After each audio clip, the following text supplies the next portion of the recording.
Good morning, and welcome to another On the Road episode. Star Wars Unboxing fans of Darth Tuba Star Wars Unboxing Show. I'm your host, Darth Tuba, and I have to run a few errands today. Oh, my angle here is a little weird. I go this way here. There it is. See if that works any better. I have a couple of errands to run, and then I'm off to another toy show. Another small local toy show. It's the Woodbridge Toy Show. A couple episodes ago, I went to the Greenberg Toy and Train Show, which was mostly trains and a little bit of toys. This one, all toys. So I'll do a high-speed walkthrough so you can see what people are selling and working on.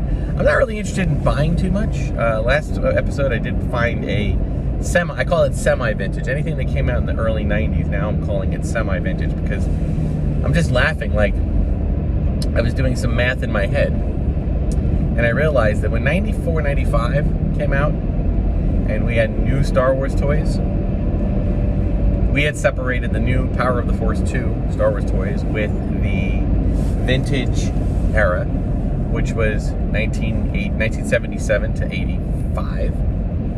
Well, that was only like 9 years. 9 years between our new release of toys and when we were, when the whole, every store was flush with Star Wars toys from either New Hope, Empire Strikes Back, Return of the Jedi, Power of the Force line, droids and Ewoks. There were toys in the stores, and then it stopped around mid-85, end of 85. And then it was what they called the dark times. But those dark times were really only for 9 years. When as I look back on my life, I'm a 51-year-old male. I feel that 9 years is kind of a small amount of time. These days, the older you get, decades go by quickly. So, I thought, all right, now I'm thinking about today, 2023. Okay? So it has been nearly 30 years since the re-releases of Star Wars toys. They came out in the mid-90s. It is now 2023, so it's been about 29 years.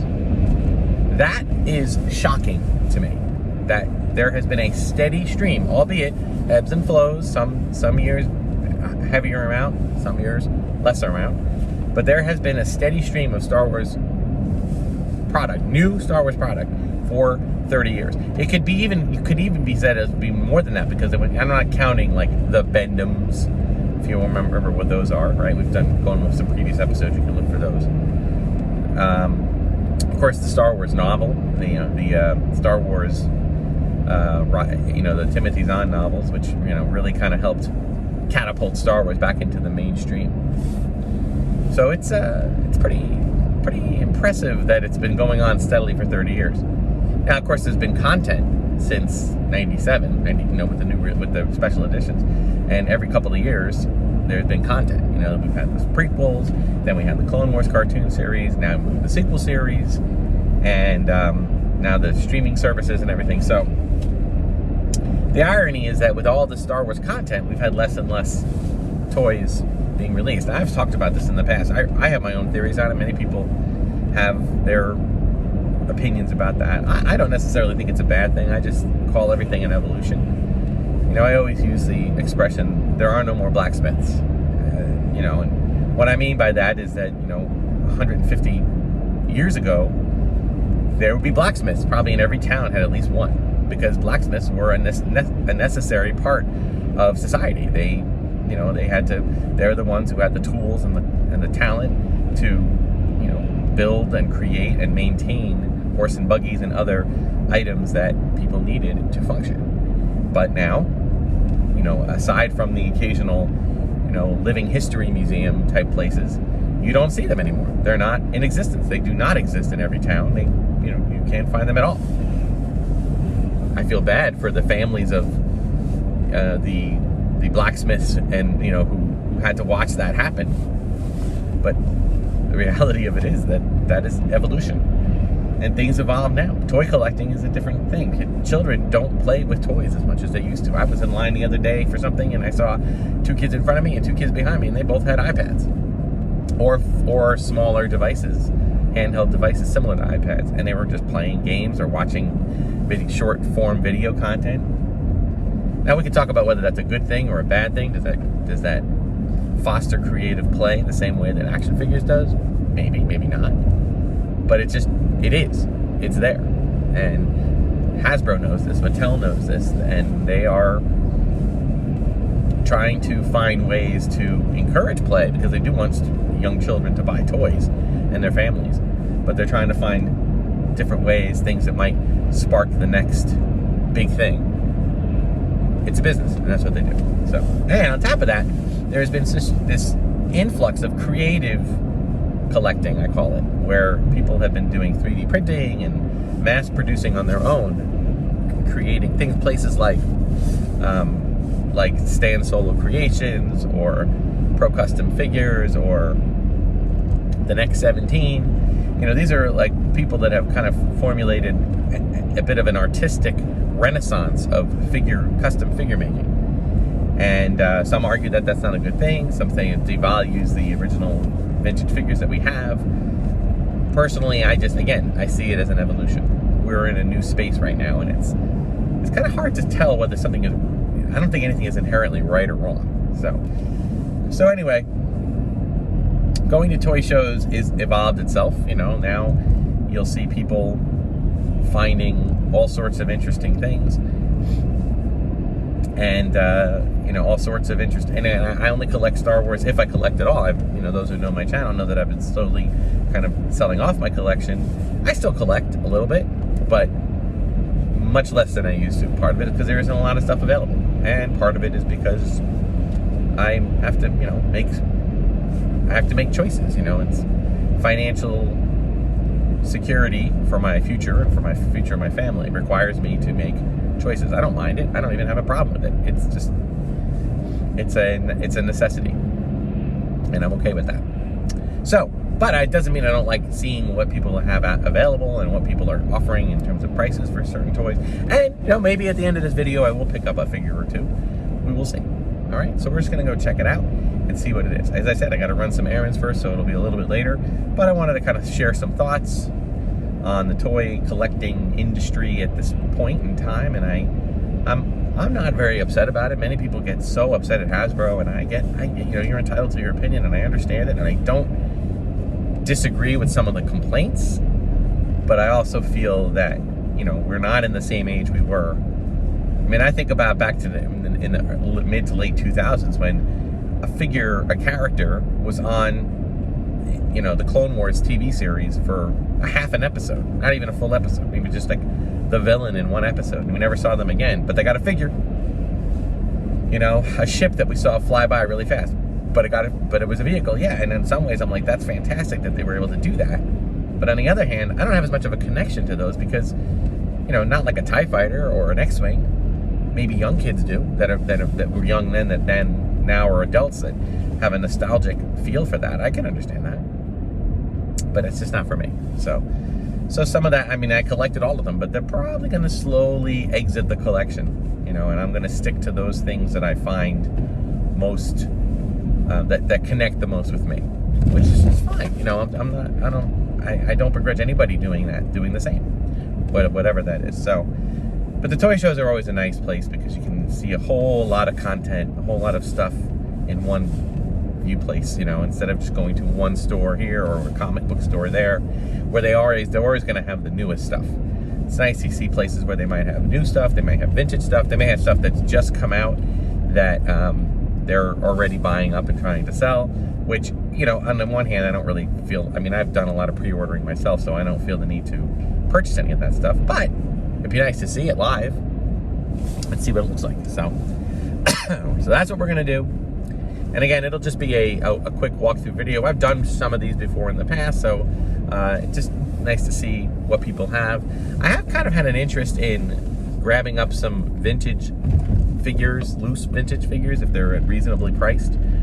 Not for any particular reason. I do have, I believe, all of the vintage figures and whatnot, but I'm just, you know, if I see something for very little money, I might pick up another one just to see.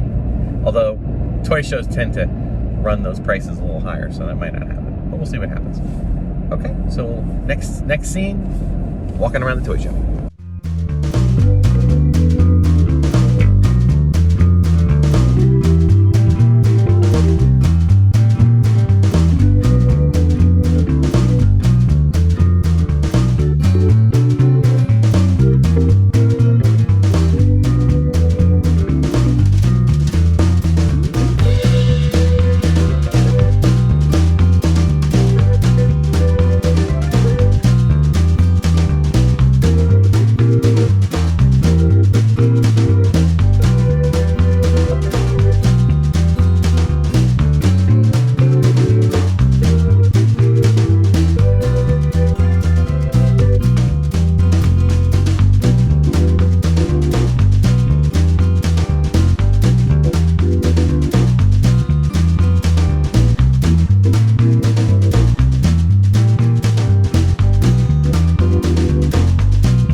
as you can see, we had kind of gone through and checked out all the great different toy items.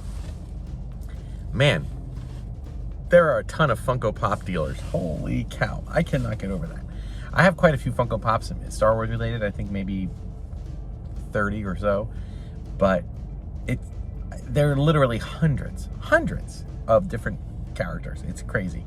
I eyed one for a little bit, and I was thinking about a Max Rebo one, because I really love Max Rebo, being a musician, but I opted against it just because I really am trying to thin out the Funko Pop collection. So I did end up with 2 items that I wanted to share.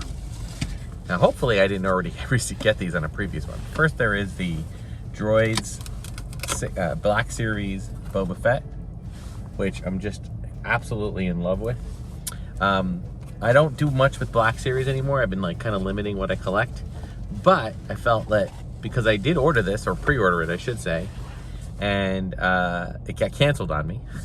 So along with all the other Target exclusives that came out, I wanted to finish that part of the collection. So anything related to the holiday special, because it's such a niche and rare and kind of disliked thing, I always like to collect that. It's just kind of where I am.